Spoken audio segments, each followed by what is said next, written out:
postar 3 vezes por dia no TikTok, 5 vezes por semana no Instagram, retweetar todos os dias, dar uma voltinha, uma reboladinha. E se essa for a fórmula do sucesso, logo a gente se pergunta como diabos eu vou ter tempo para isso tudo. Então acelera esse vídeo e vamos descobrir o que o marketing baseado em evidência tem a nos dizer sobre esse assunto. Nesse caso, a gente reclamou de tempo como sendo o recurso mais escasso. Mas o problema com essa estratégia receita de bolo pode ser, por exemplo, falta de ideias para pauta de tanto vídeo. Pode ser falta de organização, dificuldade de edição, fazer isso tudo ainda com equipamento fuleiro. Tudo que você tem ou não tem cai numa linha de pesquisa de estratégia competitiva chamada de gestão de capacidade dinâmica. Essa estrutura de gestão é uma maneira de analisar como empresas podem criar e obter riquezas em ambientes de rápida mudança. Em outras palavras, a análise das capacidades dinâmicas se concentra em identificar fontes e métodos de criação e obtenção de riqueza pelas empresas, visando explicar o sucesso ou o fracasso na perspectiva organizacional.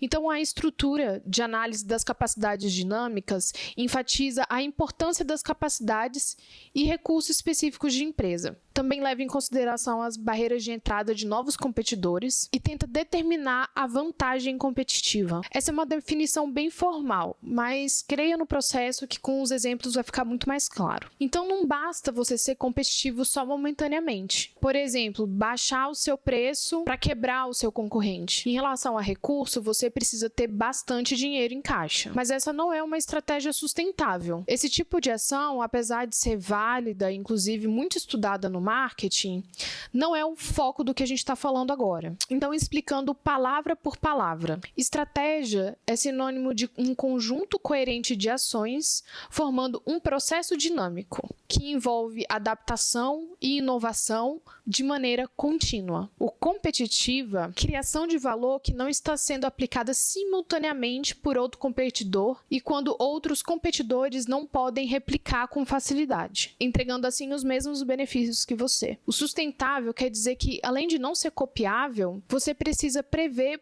potenciais substitutos, novos competidores que poderiam surgir no futuro. Isso tudo junto seria comportamento de empresas que conseguiram manter relevância e performance econômica superior aos seus competidores por longos períodos de tempo. Empresas que conseguiram isso são o foco desse tipo de pesquisa, no intuito de entender o que elas estão fazendo e assim expor, possíveis estratégias para as outras pessoas também poderem aplicar. Então vamos voltar para a nossa situação. Postar 3 vezes por dia vai fazer diferença? Vai. Vai crescer a marca? Vai. Isso te torna competitivo? Te torna. Isso é sustentável? Pode ser que sim, pode ser que a marca tenha orçamento de marketing para conseguir manter esse ritmo. E essa lógica vale também para a profissão de criador de conteúdo. Aí você me diz, mas eu não consigo produzir tanto. Isso se chama desvantagem competitiva, a qual eu faço parte, inclusive. Se o que você faz não gera um valor que seja diferente dos seus competidores, seja em relação à forma ou conteúdo, e aquilo que você faz não é tão fácil assim dos competidores copiarem, e aquilo que você faz precisa ser relevante por um longo período de tempo. E eu digo relevância porque produção de conteúdo trata sobre isso, Você precisa ser relevante e atrair a audiência o tempo todo.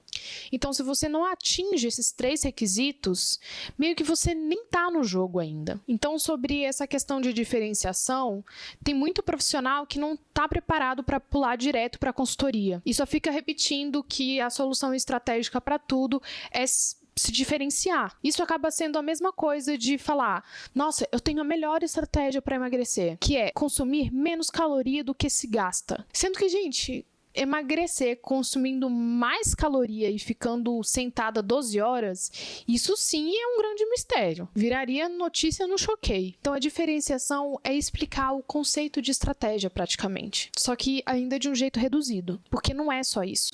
Então, me colocando como exemplo, ações que eu tive que fazer para lidar com a falta de recursos e a minha baixa competitividade. Eu adotei 2 gatas que combinam com o meu sofá para eu conseguir likes. Mentira, gente. Eu não sei se vocês estão preparados pro meu senso de humor, mas me falaram que eu precisaria ser menos formal. Então, tô tentando. Mas agora falando sério. A gestão de recursos quanto a equipamento. Eu estabeleci um formato bem rígido, de filmagem. Eu gravo tudo num único cenário, ele é bem minimalista. Todos os vídeos só tem 2 lugares, ou aqui no escritório ou lá na sala. Alterando, assim, quando eu quero uma coisa um pouco mais descontraída, uma fofoquinha e tal, e aqui no escritório quando é algo assim mais nerdola mesmo, só falando de marketing. Eu tenho uma vantagem que eu já tinha um equipamento profissional, porque eu trabalho com fotografia, então eu tô aí entrando na dica do estou usando o que eu tenho. Mas sim, né, uma vantagem, eu já tô entrando com outro nível de qualidade. Ainda assim, eu investi em iluminação de LED, que, por exemplo, essa daqui, e por acaso eu já me mudei para um apartamento muito bem iluminado, então tem aí a luz do sol gratuita e que me deixa rígida em relação a sempre gravar de dia. A edição do meu vídeo tem corte seco, é o mesmo filtro. Escolhi um filtro que ele é um pouquinho mais escuro para dar para ler a legenda e é isso. Eu também faço uma gestão de recurso quanto ao próprio conteúdo, dando foco ao que eu já sei e priorizando um único canal, que é o TikTok no caso. Então eu trato sobre assuntos que eu já domino e ainda assim, em média, o roteiro demora de 6 a 7 horas para escrever. Isso entregando um vídeo de 10 minutos. Eu criei uma rotina bem certinha, tentando sempre escrever de 1 a 2 horas por dia. Eu gravo no sábado de manhã, edito o final de semana, tentando aí lançar a primeira parte no domingo. E eu estou priorizando o TikTok porque eu tenho alcance orgânico, eu consigo conversar com as pessoas e a partir dessa troca, desse feedback, eu consigo melhorar o conteúdo, consigo saber o que vocês querem e aí eu nem preciso ficar mais assim batendo cabeça com priorizar a pauta. Vocês me perguntam, eu coloco na fila e é isso aí. E esse é um outro ponto também, que eu tento criar expectativa, já que eu não consigo me manter relevante aparecendo para as pessoas o tempo todo, eu criei um calendário. Então, quem sabe a pessoa ainda não me segue, acabou de conhecer o conteúdo, ainda não tem muita coisa, então pode dar uma olhadinha no calendário. Ah, poxa, vai ter assunto aí que eu curto, é mais ou menos isso que eu quero receber e acaba seguindo. Essa é a minha teoria, né? Eu não consigo provar, não tem rastreabilidade. Mas é um chute que eu tô fazendo. Então, moral da história, eu abro muito a mão da criatividade para conseguir um pouco mais de recorrência. Com certeza eu gostaria de explorar novos formatos, sair um pouco da pauta de marketing o tempo todo, de diversificar canais, eu queria muito ter uma newsletter, fazer lives, mas eu não consigo. Provavelmente não conseguirei por um bom tempo ainda. Mas que é sustentável para mim. Por isso que eu acho que a gestão de recursos é um caminho bem interessante. É uma possível resposta para a grande pergunta de como que as empresas conseguem atingir vantagem competitiva sobre as outras e ainda sustentar essa vantagem por um longo período de tempo. Agora um ponto de atenção extrapolando um pouco a discussão. Vocês percebem que eu apresentei só uma resposta, que foi a gestão de recursos, mas criei um argumento bem fundamentado. E aí não fica parecendo que ela é a única ou a melhor, mas se a gente analisa, por exemplo, caso da Blockbuster e da Netflix. Sendo que, gente, a Blockbuster era uma marca tão forte que ela era sinônimo de filme aclamado pela crítica, né? Que faturou bastante, aqueles filmes blockbuster. E tá aí falida, né? E quando a gente pensa nesse caso da Netflix, talvez uma estratégia competitiva que visa a inovação seja agora a nossa nova melhor resposta. Porque se a Blockbuster tivesse uma visão inovadora, poderia ter identificado o valor que a Netflix estava propondo e poderia lá atrás meio que ou fazer uma parceria ou comprar a empresa. Então a gente vê que essa visão de recurso, às vezes você só ser extremamente econômico, você acaba perdendo uma análise importante, né? Por mais que ela preveja, você precisa estar atento a novos entrantes, às vezes você gastar ali, comprar e só, tipo, apostar no mercado futuro é também um complexo, né? Porque a inovação, ela não busca oportunidades no agora, mas ela tem essa aposta, que eu sei, é um assunto para outro vídeo, mas aí eu só tô deixando o gancho. Mas o ponto importante é que eu exijo que vocês percebam como é fácil empacotar estratégia. Empacota e diz que é a melhor de todas, ai meu Deus. E somente só o letramento em método científico vai te dar as chances de não ser passado para trás, porque essa é a melhor ferramenta humana para dizer que nada é absoluto. Então, gestão de recurso, incentivo à inovação. E o que mais poderia ser uma resposta para empresas que querem ganhar vantagem competitiva? Então vocês já pegaram, né, qual que é o mindset de crescimento que eu proponho. Mas então qual que seria o primeiro passo para colocar em em prática a gestão de recurso, a nossa matriz SWOT. E quem diria que você já conhecia essa grande querida, né?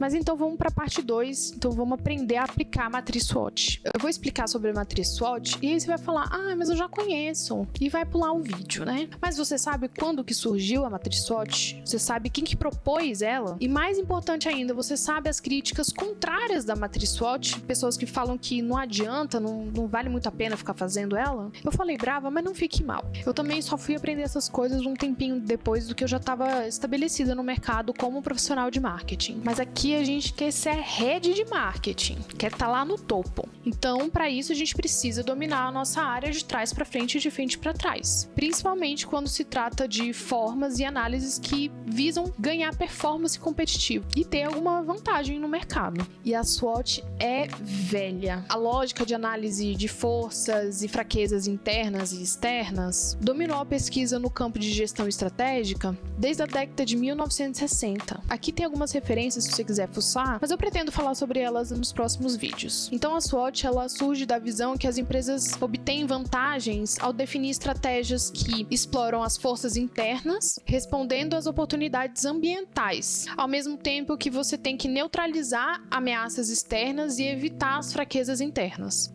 Isso quer dizer que o maior objetivo da análise SWOT é sistematizar as oportunidades e as ameaças de uma empresa, descrevendo suas forças e suas fraquezas e analisando como elas se relacionam para aí definir a estratégia. Vale bastante a pena usar a ferramenta CMOs. Tem vídeo aqui, eu sugiro que você veja esse vídeo no YouTube, porque a ferramenta consegue criar muito bem essas relações de potenciais e fraquezas, o que não é uma análise muito simples, então realmente me surpreendeu o resultado. Então continua ouvindo esse vídeo, um pouquinho a mão na massa, mas depois vá lá, faz essa prática e volta e assiste de novo o vídeo, afinal, né, já dei a dica, os vídeos são longos, coloca aí no 2x, então dá pra fazer isso rápido. E aí tenta perceber a relação entre toda a estratégia que eu expliquei, todo o contexto e como que a SWOT vai transformando aí a estratégia na forma tática. Pra concluir, eu acho que a SWOT é um ótimo primeiro passo, apesar de ser coisa velha e eu gosto de coisa novidade. E acaba que a vantagem e desvantagem dela é a mesma. Ela meio que simplifica uma visão 360. Não é nem um pouco fácil de executar o que ela propõe. O mercado é muito dinâmico, ainda mais hoje em dia. Essa visão baseada em recursos já foi refinada. Já se tem algumas classificações do quais seriam os recursos que são realmente valiosos, porque também gerenciar tudo e todos, né, é difícil.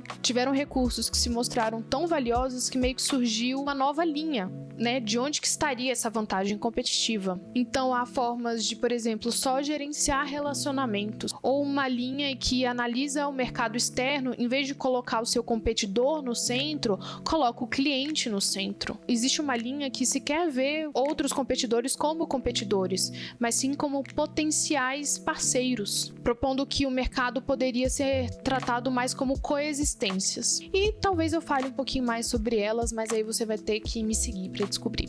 Tchau! Então agora vamos mostrar a prática de uma análise SWOT. Bem, aqui eu já entrei na ferramenta da CMOs, já coloquei algumas informações, coloquei aqui sobre meu blog, né, sobre aqui minha produção de conteúdo. Os pontos mais importantes, segmento da sua empresa. Não é tão simples quanto parece. É como você se posiciona principalmente em produção de conteúdo, que, enfim, o que tem por trás disso, né? A produção de conteúdo é um meio de venda. No meu caso, eu tenho essa parte de trabalhar com comunicação e também a parte de consultoria, que seria aí de um ticket mais alto, que aí é a estratégia, né? Eu coloquei o faturamento de MEI. As forças, então, é a nossa visão interna, né? Aqui eu coloquei que eu já tenho um conhecimento adquirido, que eu tenho bastante flexibilidade em relação à criação de novos produtos, trabalhar com serviço, é a parte boa e a parte ruim. O serviço, ele precisa ser minimamente tangível, mas é muito mais fácil de propor, mudar ali a proposta de valor. E eu já tô, lendo e já tô me corrigindo. Coisas que não façam, como eu fiz aqui na pressa. Misturar forças internas com oportunidades externas. Aqui eu tô misturando. Oportunidades vem aqui embaixo, tá? Então, o que eu misturei? A fonte de parceria e a possibilidade de monetização com outros produtos é uma oportunidade de mercado, isso vale para qualquer criador de conteúdo. Então, não é uma força tão interna. As fraquezas, novamente eu misturei. Economia da atenção é uma fraqueza que é para todo mundo, então na verdade é uma ameaça. As fraquezas, os equipamentos são caros, mas caro é algo interno, né? Se eu tivesse muito dinheiro, talvez fosse barato para mim, mas para mim é caro. A minha proposta de valor, ela não é escalável, né? Não é todo produtor de conteúdo que tem esse problema. Eu não consegui, por exemplo, escalar a produção de uma redação, sabe?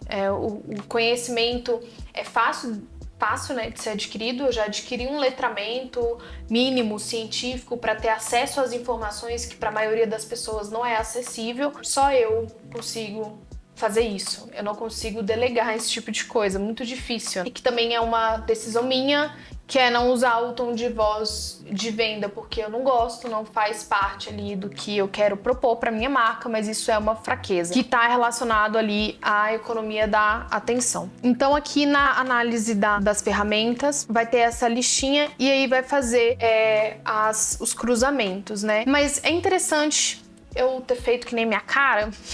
A ferramenta me corrigiu. Ela fez as análises corretas em relação ao que é força e o que é oportunidade de mercado. Então, mesmo não se preocupe, não se preocupe tanto que o resultado vai ser bom mesmo sem todo esse critério. A minha sugestão é você colocar isso em um lugar visível para você ir lembrando de cada ponto, né? Fazer um pouco mais essa distinção do que é fora, do que é dentro. Isso é importante, porque tudo que for fora vai ser para você e para todo mundo. E aí ainda te entrega um plano de ação que ficou bem interessante. Ainda tá gravando.